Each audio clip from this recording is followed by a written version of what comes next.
Hello, students of BSc Part First. Here I am Dr. Raksha Mishra. Uh, Today, in this lecture, we'll discuss about the internal structure of the cycles.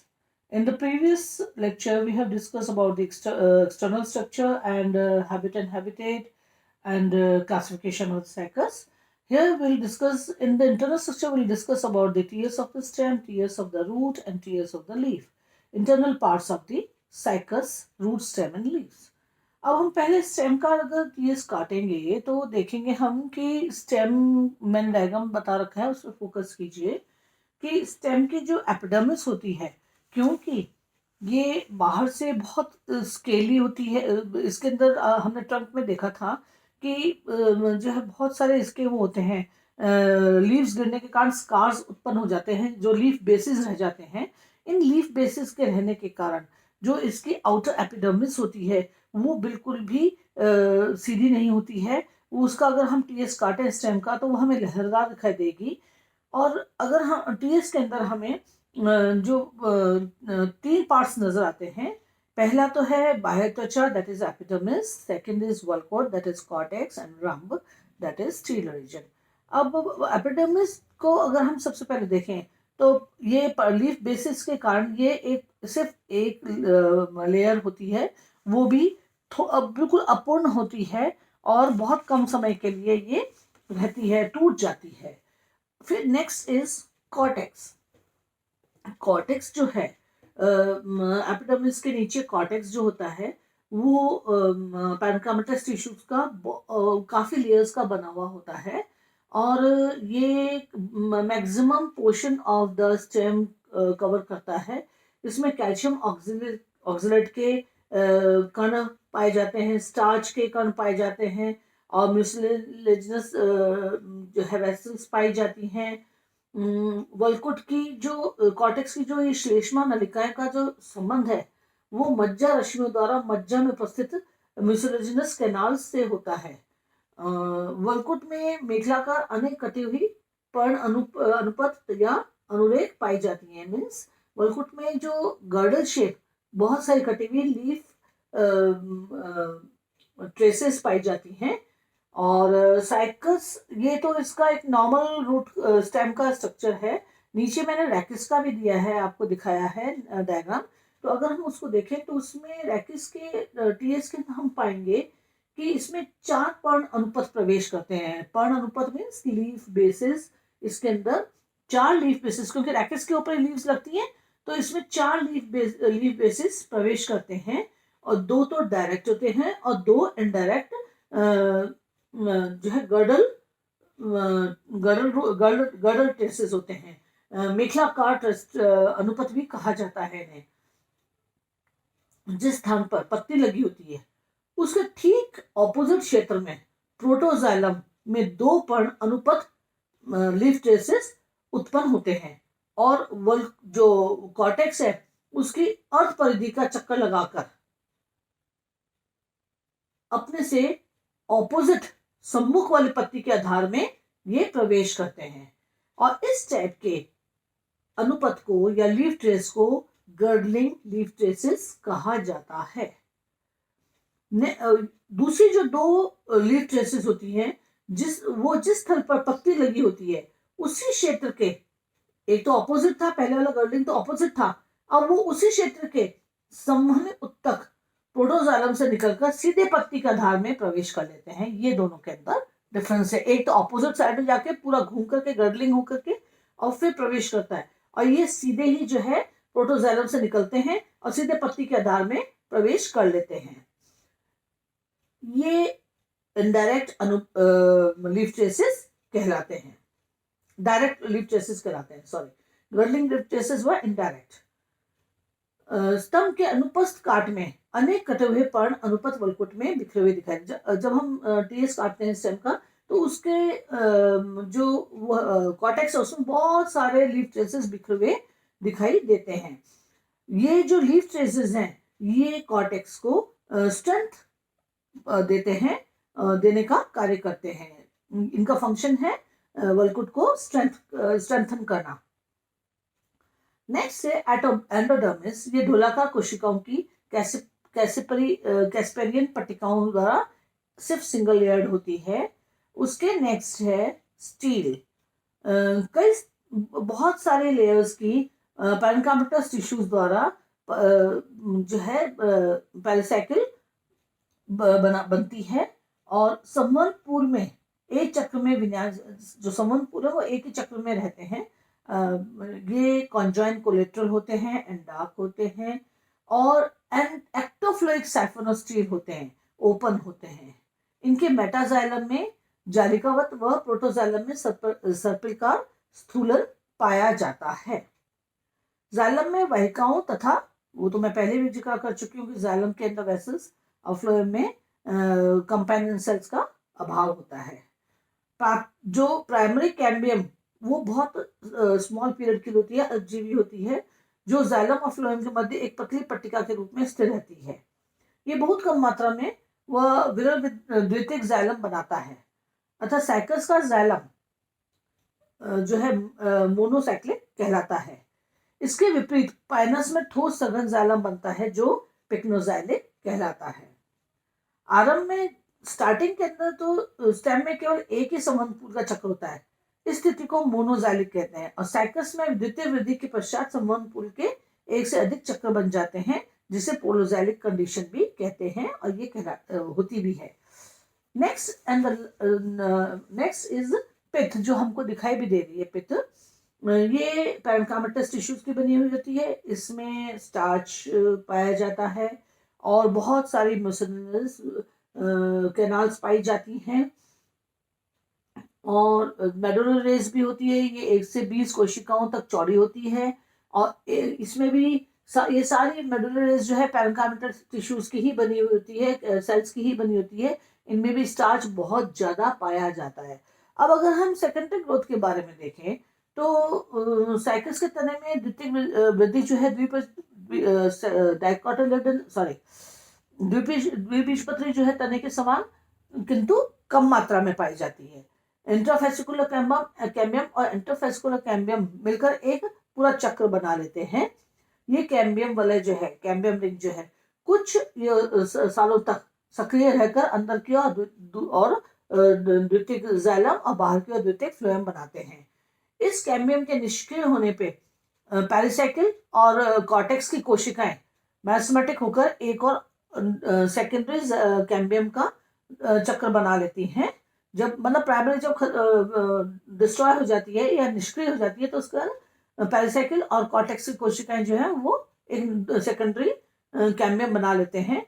ये अंदर की ओर द्वितीयक xylem और बाहर की ओर द्वितीयक phloem का दूसरा चक्र बनाते हैं। कैम्बियम का द्वितीय चक्र भी कुछ समय बाद निष्क्रिय हो जाता है और इस चक्र के बाहर एक तृतीय कैम्बियम का चक्र बन जाता है, जो अंदर की तरफ द्वितीय जाइलम और बाहर की तरफ द्वितीय फ्लोएम। ये तो सब जगह यही है, तीसरा चक्र बनाते हैं। तो इस प्रकार 14 चक्र बन जाते हैं। और साइकस की ये वलय जो एनुअल रिंग्स नहीं होती हैं, वरन इन्हें ग्रोथ रिंग्स कहा जाता है। ये जो कैम्बियम की जो वो है रिंग्स हैं तब बनती हैं जब पत्तियों का नया मुकुट तने के शीर्ष पर उत्पन्न होता है। सेकेंडरी जाइलम फ्लोएम बनने के साथ साथ हाइपोडर्मिस की कुछ कोशिकाएं मैस्मेटिक होकर के कॉकैम्बियम और कॉकैम्बियम की सेल्स का डेवलप करती हैं, जो बाहर की ओर मोटी भित्ति वाली सुबेरिन युक्त कॉर्क की कोशिकाएं और अंदर की तरफ पैरेन्काइमस सेकेंडरी कॉर्टेक्स की कोशिकाओं का निर्माण करते हैं। तो द्वितीयक संवहन ऊतक में संक्रिय मज्जा रश्मियां भी पाई जाती हैं। So this was all about the secondary growth in the stem of the leaf, cycas. Now we'll discuss about the tears of the root. तो जो थर्ड नंबर का पिक्चर है that is of the normal root. तो normal root में अगर हम देखते हैं तो इसमें भी रूट में भी जो है 3 प्रकार की रूट्स पाई जाती हैं, मूसला मूल, टैप रूट, देन अपस्थानिक पार्श्वमूल, प्रवाल मूल, ये सब पाई जाती हैं। तो अगर हम इनका टीएस देखें तो सामान्य मूल का अगर हम देखेंगे तो इसमें देखिए, आप डायग्राम देखिए, उस डायग्राम के अंदर आपको एपिब्लेमा नजर आएगा, मूलीय त्वचा नजर आएगी, कॉर्टेक्स नजर आएगा एंड स्टील नजर आएगा। जो एपिब्लेमा है वो एक स्तरीय होती है और पतली भित्ति वाली कोशिकाओं की बनी हुई होती है। कुछ कोशिकाओं में से रूट हेयर भी निकलते हैं। Then comes the cortex. ये पैरेन्काइमस टिश्यूज की मल्टी लेयर्ड संरचना होती है।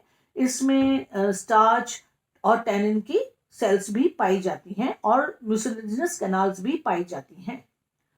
एंडोडर्म कॉर्टेक्स के बाद आता है एंडोडर्मिस। एंडोडर्मिस जो है ये सिंगल सेल्ड बैरल शेप्ड कोशिकाओं की बनी हुई होती है। And then next is the stele. Pericycle जो होती है वो कई लेयर्स की पैरेन्काइमस लेयर्स की बनी हुई होती है। और संवहनपूल जो होते हैं वो अरीय द्विधारुक दायक होते हैं, टेट्राक भी हो सकते हैं और एक्साक होते हैं। जाइलम में वही वाहिकाएं अनुपस्थित होती हैं।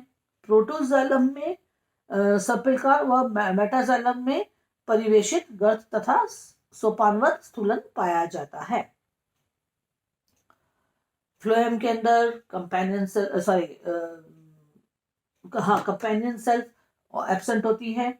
सिर्फ सीव ट्यूब्स पाई जाती हैं और फ्लोएम पैरेन्काइमस टिश्यूज पाए जाते हैं।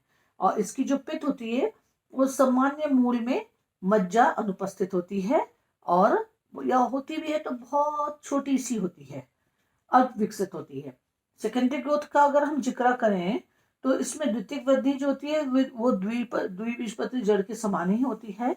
जाइलम और फ्लोएम के एकांतरिक पूलों में के मध्य में जो पैरेन्काइमस टिश्यू होती है उसकी एक परत उपस्थित होती है, एक लेयर उपस्थित होती है, वह कैम्बियम का निर्माण करती है। इस कैम्बियम की क्रियाशीलता से जो है जड़ों में द्वितीयक वृद्धि का आरंभ हो जाता है। द्वितीयक जाइलम जो है वो अंदर की ओर और फ्लोएम बाहर की ओर बनता है।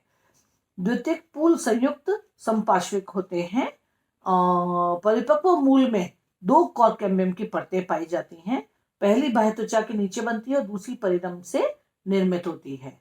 बाह्य त्वचा से बनने वाली कॉर्क कैम्बियम बहुत कम समय के लिए जीवित रहती है या अल्पजीवी कह लीजिए। और परिरंभ से बनने वाली कॉर्क कैम्बियम की कोशिकाएं मोटी वित्ती वाली और कॉर्क की कोशिकाएं होती हैं और अंदर की और बहुकोशिकीय तथा मध्यस्थीय कोशिकीय द्वितीय वलकुट का निर्माण करती है। So this was about the secondary growth in the root.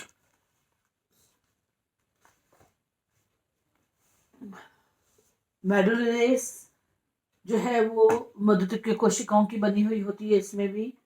और फिर अगर हम देखें तो अगर हम उसके नीचे मैंने पिक्चर्स देखी है तो साइड में रूट उसके नॉर्मल रूट की पिक्चर के नीचे मैंने कोरोला रूट का टीएस का भी पिक्चर लगाया है। तो अब हम कोरोला रूट के बारे में जानेंगे। तो इसका अनुप्रस्थ काट में ये बिल्कुल नॉर्मल रूट्स की तरह ही दिखाई देता है, किंतु इसमें वलकुट जो होता है वो बहुत अत्यधिक विकसित होता है और तीन भागों में विभाजित होता है। वलकुट जो होता है एपिब्लेमा सिंगल लेयर पैरेन्काइमस टिश्यूज की बनी हुई होती है। जो कॉर्टेक्स है वो तीन भागों में डिवाइडेड होता है, जैसे कि मैंने पहले भी जिक्र किया था, outer cortex, middle cortex and then inner cortex and the last is the stele. तो जो आउटर कॉर्टेक्स है वो बहुत कई लेयर्स की बनी हुई होती है। उसमें टैनिन पैरेन्काइमस विद टैनिन पाया जाता है। और जो मिडिल कॉर्टेक्स होता है इसकी कोशिकाएं लंबी होती हैं, थोड़ी सी लंबी पाई गई हैं। देखिए आप मिडिल कॉर्टेक्स की आप स्ट्रक्चर में भी देखेंगे थोड़ी लंबी हैं वो। इसमें ब्लू ग्रीन एल्गी एनाबिना और शेवाल नॉस्टॉक और कुछ बैक्टीरिया एजोबैक्टर एंड सुडोमोनास पाए जाते हैं। जो इनर कॉर्टेक्स है वो इसकी कोशिकाएं भी बिल्कुल बाहरी कोशिकाओं के समान होती हैं, कई लेयर्ड होती हैं और इसमें भी टैनिन पाया जाता है। So this was about the cortex of the corolla root, and this main important thing which we find in the corolla root is that इनके अंदर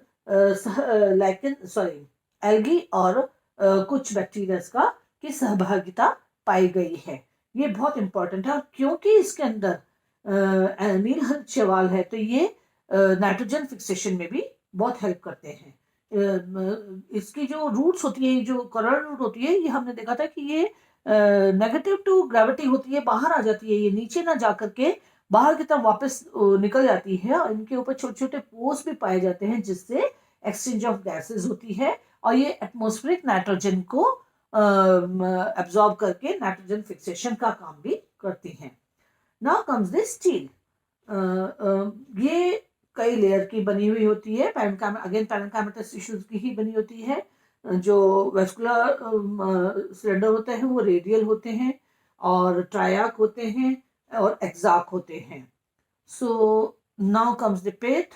वही प्रवाल मूल में मज्जा जो होती है वो बहुत कम होती है या अनुपस्थित ही होती है। सेकेंडरी ग्रोथ प्रायः अनुपस्थित होती है, कॉलर में सेकेंडरी ग्रोथ नहीं पाई जाती। अब हम लीव्स के बारे में पढ़ेंगे। तो लीव्स का अगर हम देखें तो इसके अंदर भी तीन पार्ट्स पाए जाते हैं, पीटियोल, रैकिस एंड लीफलेट। इधर हमने सिर्फ रैकिस और पीटियोल का, रैकिस का मैंने डायग्राम, सेकंड नंबर का डायग्राम रैकिस का है वो, और पीटियोल का, सॉरी, लीफ का डायग्राम इसमें लगाया है। अगर हम रैकिस का डायग्राम देखें, इसको हिंदी में पिच्छाक्ष भी कहते हैं, तो आप देखिए सेकंड नंबर का जो है वो रैकिस का है। इसको अगर हम काटे, इसका टीएस रैकिस का, रैकिस जो है वो पीटियोल का बढ़ा हुआ भाग होता है जिसके ऊपर लीव्स लगी होती हैं, वो मैंने आपको एक्सटर्नल स्ट्रक्चर में अच्छे से समझाया था। तो इसमें एपिडर्मिस होता है, हाइपोडर्मिस होता है, ग्राउंड टिश्यूज होते हैं, और स्टील रीजन पाया जाता है। एपिडर्मिस जो है ये सबसे बाहर की सिंगल लेयर होती है। ये क्यूटिकल इसमें प्रेजेंट होता है, और इसमें जो स्टोमेटाज होते हैं वो धंसे हुए पाए जाते हैं। इस अवस्था को एम्फिस्टोमेटिक भी कहते हैं, और जो मैच्योर रैकिस है उस पे रंग बंद भी हो जाते हैं। अब नेक्स्ट एपिडर्मिस के बाद में हाइपोडर्मिस आता है। ये मोटी भित्ति वाली दृढ़ कोशिकाएं, दृढ़ोत्तक मीन्स स्क्लेरोकाइमेटस टिश्यूज की बनी हुई थी हाइपोडर्मिस, और ये पर्णहरित युक्त कोशिकाओं की बनी होती है। ये कोशिकाएं अबैक्सियल सतह की ओर 2 से 3 और अडेक्सियल की ओर कई परत की मोटी पाई जाती है। जहां पर्णक लगे होते हैं उस स्थान पर स्क्लेरोकाइमेटस टिश्यूज अनुपस्थित होते हैं। ग्राउंड टिश्यू के बारे में अगर हम इसके फिर आगे नेक्स्ट ग्राउंड टिश्यूज आते हैं। ग्राउंड टिश्यूज में कई म्यूसिलेज कैनाल पाई जाती हैं, संवहन पूल बिखरे हुए होते हैं इसमें, और संवहन पूल जो होते हैं वो देखिए आप पिक्चर में देखिए, वो ओमेगा के आकार में अरेंज्ड होते हैं। सारे संवहन पूल देखिए ओमेगा के आकार में अरेंज्ड हैं, और संवहन पूल जो होते हैं वो अंडाकार होते हैं, दर्द के पूल से घिरे हुए होते हैं। इसमें कैल्शियम ऑक्सलेट के कण भी पाए जाते हैं, और हर एक संवहन पूल जो है वो कॉन्जॉइंट, कोलेटरल और ओपन होता है। एमजी बॉटनिस्ट के अनुसार 1904 में उन्होंने कहा था कि रैकिस के संवहन पूल के व्यवहार का अध्ययन करने के उपरांत उन्होंने बताया था कि 2 संवहन पूल जो पर्णधात से तने में प्रवेश करते हैं वो अंडाक होते हैं। ये पूल विभाजित होकर के ओमेगा आकार में विभाजित हो जाते हैं, और इसमें जैलम जो होते हैं वो 2 तरह से पाए जाते हैं। देखिए आप जैलम पिक्चर में देखिए, जैलम को सेंट्रीफ्यूजल होता है, और अब हिंदी में अपकेंद्र कहते हैं, और दूसरा सेंट्रीपिटल टाइप का पाया जाता है जिसे अभी केंद्रीय कहते हैं। जो सेंट्रीफ्यूजल जाइलम है इसमें जो मेटाजाइलम है वो फ्लोएम की तरफ और केंद्र से दूर होता है, और प्रोटोजाइलम जो होता है वो फ्लोएम से दूर और केंद्र की तरफ परिवर्तित होता है। साइकस में सेंट्रीफ्यूजल जाइलम अभी सेंट्रीपिटल जाइलम के दोनों और छोटे समूह में स्थित रहते हैं। अब हम सेंट्रीपिटल जाइलम के बारे में देखें तो इसमें मेटाजाइलम फ्लोएम से दूर और केंद्र की तरफ, तथा प्रोटोजोयम फ्लोएम की तरफ और केंद्र से दूर परिवर्तित होता है। संवहनपूर्णों की संख्या पिच्चाक्ष के जो रैकिस है उसके आधार पर अधिक व शीर्ष की ओर कम होती है। देखिए नीचे की तरफ ज्यादा है और ऊपर की तरफ कम है। रैकिस की जाइलम जो वहनिकाएं की व्यवस्था वो भी अलग अलग, उसमें अलग अलग पाई जाती है, उनमें भी विभिन्नताएं पाई गई हैं। जैसे कि रैकिस के जो आधार भाग है, रैकिस का आधार भाग मीन्स जो सबसे नीचे का भाग है, संवहनपूल का जो जाइलम अंडाक होता है, इसके अंदर जो आधारी भाग है इसका, जो संवहनपूल का जाइलम बहुत अंडाक होता है वो, और इसमें अपकेंद्रीय मीन्स सेंट्रीफ्यूजल मेटाजाइलम फ्लोएम की तरफ और प्रोटोजाइलम केंद्र की तरफ उपस्थित पाया जाता है, और फ्लोएम के जो रैकिस के अबैक्सियल की ओर स्थित होता है। फिर हम देखेंगे रैकिस के मध्य भाग को, बीच की तरफ देखेंगे आप। पहले हमने नीचे जस्ट पीटियोल के पास वाला बेस लिया था, बेस के बारे में पढ़ा था। अब हम रैकिस के मध्य भाग के बारे में देखेंगे, तो वहां पे मीजोक्साइलम पाया जाता है। इसमें अभिकेंद्रीय प्रोटोजाइलम में सेंट्रीपिटल प्रोटोजाइलम बाद में केंद्र की तरफ विकसित हो जाता है, और इस तरह प्रोटोजाइलम अपकेंद्रीय और अभिकेंद्रीय मेटाजाइलम के बीच में स्थित हो जाता है। इससे सेंट्रीफ्यूजल जाइलम की मात्रा कम और सेंट्रीपिटल जाइलम की मात्रा धीरे धीरे बढ़ने लग जाती है। रैकिस का जो सबसे ऊपर का पार्ट है उस पर पर्णक में अपकेंद्रीय सेंट्रीफ्यूजल जाइलम धीरे धीरे नष्ट हो जाता है, और इसमें केवल दो छोटे समूह में कुछ ट्रैकियार्ड्स सहित सेंट्रीपिटल जाइलम पाए जाते हैं, और जल्दी ही सेकेंडरी जाइलम इसका स्थान ले लेता है, और जो प्राइमरी जाइलम है उसकी स्थिति के अनुसार अभी के सेंट्रीपिटल मेटाजाइलम केंद्र की तरफ और प्रोटोजाइलम फ्लोएम की तरफ होता है, इसलिए ये स्थिति एक्साक्ट कहलाती है। तो ये मैंने तीनों आपको रैकिस के अंदर किस तरह से जाइलम की स्थितियां होती हैं उसके बारे में बताया आपको। तो इस प्रकार से संवहनपूल को, जिसमें प्रोटोजाइलम अभिकेंद्रीय मीन्स सेंट्रीपिटल और अपकेंद्रीय अभिकेंद्रीय प्राइमरी और अपकेंद्रीय मीन्स सेंट्रीफ्यूजल सेकेंडरी मेटाजाइलम ट्रैकियार्ड से घिरा रहता है, और डिप्लोजाइलिक सूडोमीजा संवहनपूल कहलाता है। डिप्लोजाइक संवहनपूल की उपस्थिति रैकिस व पर्ण का एक बहुत इंपॉर्टेंट फीचर है। ये सबसे इंपॉर्टेंट फीचर है।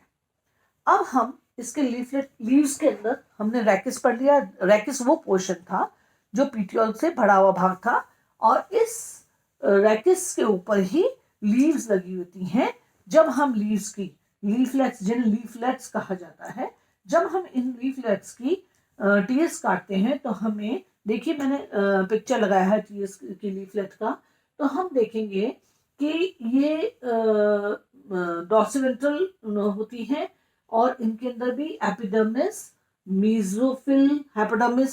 एपिडर्मिस, मीजोफिल और ट्रांसफ्यूजन टिश्यूज पाए जाते हैं, और स्टील पाया जाता है। ये इसके अंदर 4 तरह के पार्ट्स पाए जाएंगे। सबसे ऊपर देखिए आप, एपिडर्मिस है, सबसे ऊपर एपिडर्मिस, ऊपर और निचली बाह्य त्वचा, दोनों तरफ बाह्य त्वचा है, जो जिसपे क्यूटिकल उपस्थित है, एक सिंगल लेयर्ड क्यूटिकल उपस्थित है। निचली बाह्य त्वचा पे जो है धंसे हुए स्टोमेटास पाए जाते हैं। रंग द्वार जो है वो गार्ड सेल्स वलय में उपस्थित 8 से 10 सब्सिडरी कोशिकाओं से घिरा हुआ होता है, और ये गार्ड सेल्स जो है या सब्सिडरी सेल्स जो है, ये इनकी द्वार कोशिकाओं की उत्पत्ति एक ही कोशिका से नहीं होती है, अतः ये हैप्लोस्टिलिक प्रकार के रंग कहलाते हैं।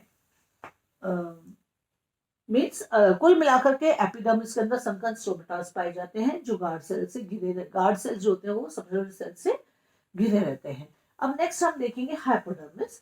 हाइपोडर्मिस के अंदर भी हम कई वो देखेंगे, जैसे इसमें हाइपोडर्मिस के अंदर ये हाइपोडर्मिस पैनकामेटस टिश्यूज की बनी होती है, और इसके जो है रंग के स्थान पर यहाँ अनुपस्थित होते हैं रंग, और मध्य शिरा के भाग पर कई स्तरित होती है। मध्य शिरा में देखेंगे तो मीजोफिल पाया जाता है। मीजोफिल के अंदर पैलिसड टिश्यूज, स्पंजी टिश्यूज में विभाजित होता है मीजोफिल।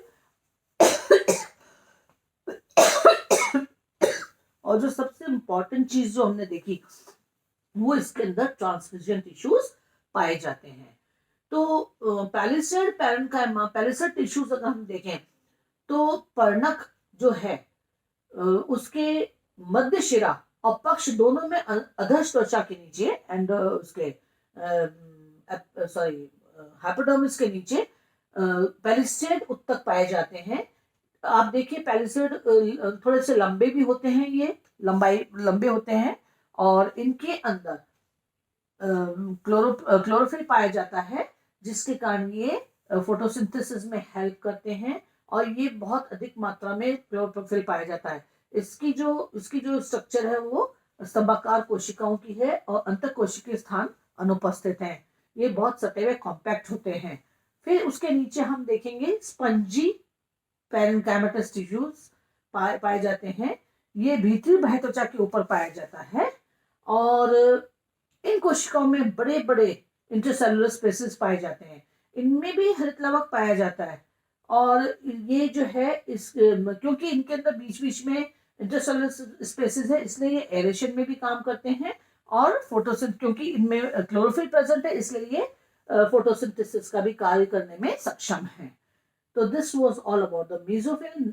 और उस मीजोफिल के पास आप देखेंगे ट्रांसफ्यूजन टिश्यूज भी दिखाई दे रहे हैं। खम उत्तक जो है, खम उत्तक और स्पंजी उत्तक के बीच में ट्रांसफ्यूजन टिश्यूज एक या दो स्तर का पाया जाता है।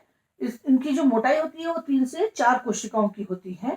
कोशिकाएं लंबी होती हैं, रंगहीन होती हैं और मध्य शिरा से लेकर के पक्षों के लगभग किनारों तक अनुप्रस्थ रूप से ट्रांसवर्स रूप से ये फैली हुई होती हैं।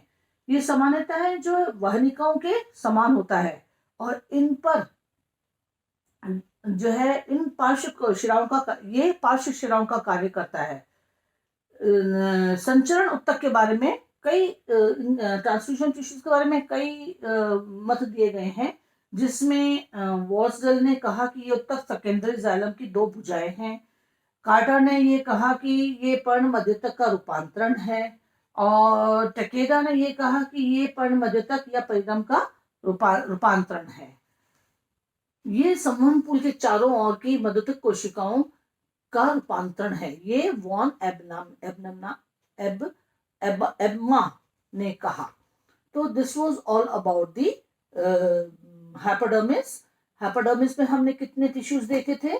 मीजोफिल था। मीजोफिल दो टाइप के टिश्यूज से बना हुआ था, पैलिसेड लंबे टिश्यूज, देन स्पंजी लंबे पैलिसेड लंबे tissues without intercellular spaces, then spongy with intercellular spaces, and then comes the transfusion tissues on both the arms of the leaf. Now comes the stele. जो midrib होती है उसमें मीजाक vascular पुल पाया जाता है, संवहन पुल पाया जाता है जो बहुत मोटे पैरेन्काइमेटस पुलाछद से घिरा हुआ होता है। इसमें कैल्शियम ऑक्सलेट के देखिए कण पाए दिखाई दे रहे हैं, मार्क भी किया हुआ है और इसमें डिप्लोजोइक जाइलम पाया जाता है।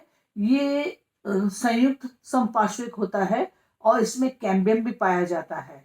जो संवहन पुल है उसमें सेंट्रीपिटल जाइलम और जो है बड़ा होता है, आकार में तिकोना होता है और ट्रैकियार्ड से बना हुआ होता है।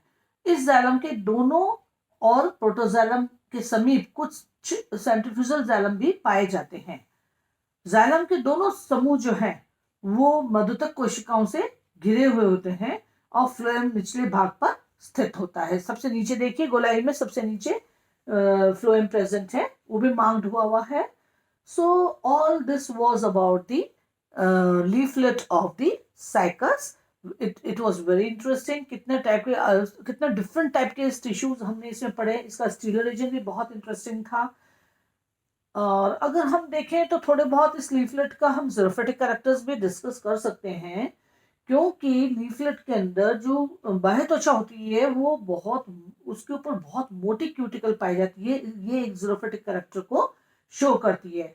और जो एपिडर्मिस खुद भी बहुत मोटी होती है, कई भित्ति की बनी हुई होती है। और जो हाइपोडर्मिस है वो स्टैंकामेटस की होती है। स्टैंकामेटस tissues means dead cells, hard cells, मोटे सेल्स जो कि दृढ़ता प्रदान करते हैं, और ये ज्यादातर ज़ीरोफिटिक प्लांट्स में ही पाए जाते हैं। संवहन जो पर्णक की जो लोअर एपिडर्मिस है उसमें संकर स्टोमेटास पाए गए, और संवहन पूल के दोनों और ट्रांसमिशन की टिश्यूज की उपस्थिति जो है वो भी एक ज़ीरोफिटिक कैरेक्टर को शो करती है।